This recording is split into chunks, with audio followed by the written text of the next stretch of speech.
In this video, I will tell you how to wind paper tubes and what you need for this. A paper cutting mat, a stationary knife. You can use scissors instead of a knife, a simple pencil, a ruler, preferably metal, spokes of different thicknesses and lengths, 2 or 1.5 millimeter in diameter, 1 and 2 millimeters for strips of paper of different widths. We also need PVA glue and the paper itself, from which we will twist the tubes. And now we turn to the newsprint. The density of this paper is from 45 to 48 grams per square meter. Such paper is thin, soft, and therefore easy to spin. As an alternative to paper, you can use the most ordinary newspaper, but it has its drawbacks. When twisting the tubes, the fingers are very badly stained and the printed font or pictures are very difficult to repaint. Sometimes they can be covered only with black color, and even then in large numbers. But you can use the part of the newspaper where we have the white edge. We need to cut off the strip of the width we need,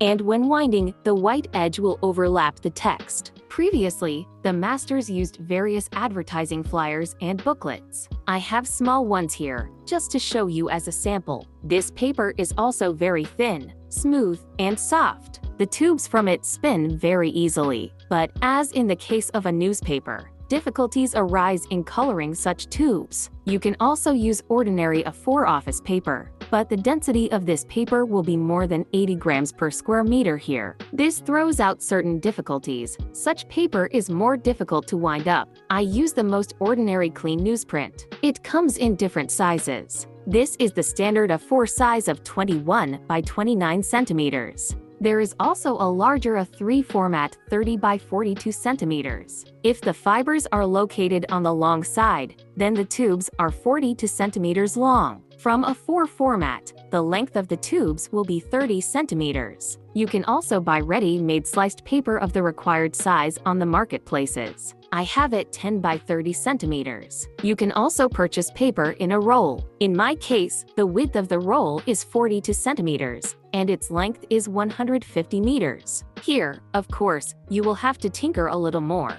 since you need to cut it both in width and length, but you can adjust the length of your tube yourself. Well, let's start cutting paper already. In order for the tube to spin easily and not tear, we need to determine the direction of the fibers. The direction of the fibers can be longitudinal, that is, along the long side of the paper, and transverse, along the short side, respectively. To do this, we just need to take and tear a piece of paper. Look, I'm tearing smoothly, practically not folding, so the fibers are located on the long side. Let's try from the other side. We start tearing up and then it doesn't tear up at all the way we need it. And now let's make a paper layout. First, I will make strips of 7 centimeters. We begin to cut. Carefully, tightly press the ruler so that neither the ruler nor the paper goes and so as not to cut ourselves. Let's check the width. 7 centimeters. Great! We will cut more strips of 10 and 7 centimeters. We will perfectly cut more strips of 10.5 centimeters. Mark, measure, and cut again. And thus we got the blanks for the paper vine.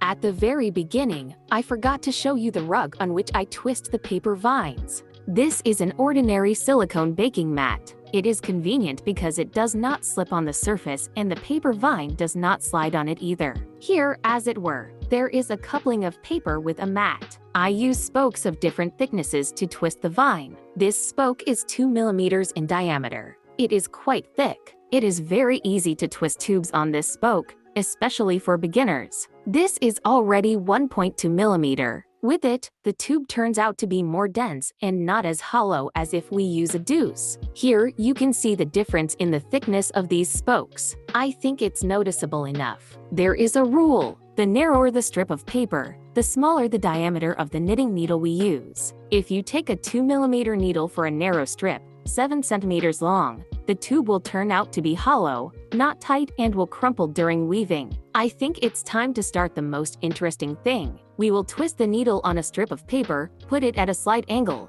gently twist the corner, help with our fingers wrap the needle in it and begin to move smoothly forward. Wind it up. Help ourselves with the second hand, leave the corner. We take PVA glue. This is not an ordinary glue. The main thing is that it is thick, Drop a drop of glue on the tip and carefully turn and glue our corner so that the tube does not fall apart. Take out our first tube is ready. I'll show you one more time closer.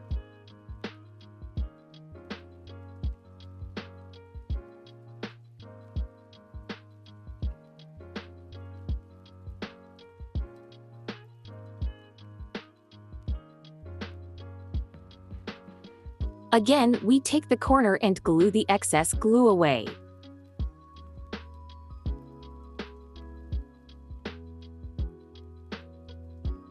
We take out the spoke. Another tube is ready. These tubes are twisted into a spoke of 1 and 2 millimeters. Now I will show you which tubes are obtained when using a spoke of 2 millimeters. It is much easier to twist on such a spoke for beginners. This is just an ideal option for people who take the first steps much faster to learn how to twist tubes. Well, then they will be able to choose the necessary thickness for themselves for their convenience. We glue, scroll, take out this tube twisted from a strip of paper 7 centimeters, and the spoke here was 1 and 2 millimeters in diameter. This is the same strip of 7 centimeters, but the spoke is already 2 millimeters. Let's look at them together. I think you can see the difference too. 2 millimeters turned out to be thicker, but it is also more empty inside. I have quite large stocks of tubes of different sizes. This is only a small part. These are 10.5 centimeters tubes per 1.2 centimeter spoke. Their length is 30 centimeters. There are already tubes 42 centimeters long, but the strip is the same. The spoke is the same, that is, 10 by 2 centimeters. I keep these tubes in a dark place, protected from the sun, so that the paper does not turn yellow over time.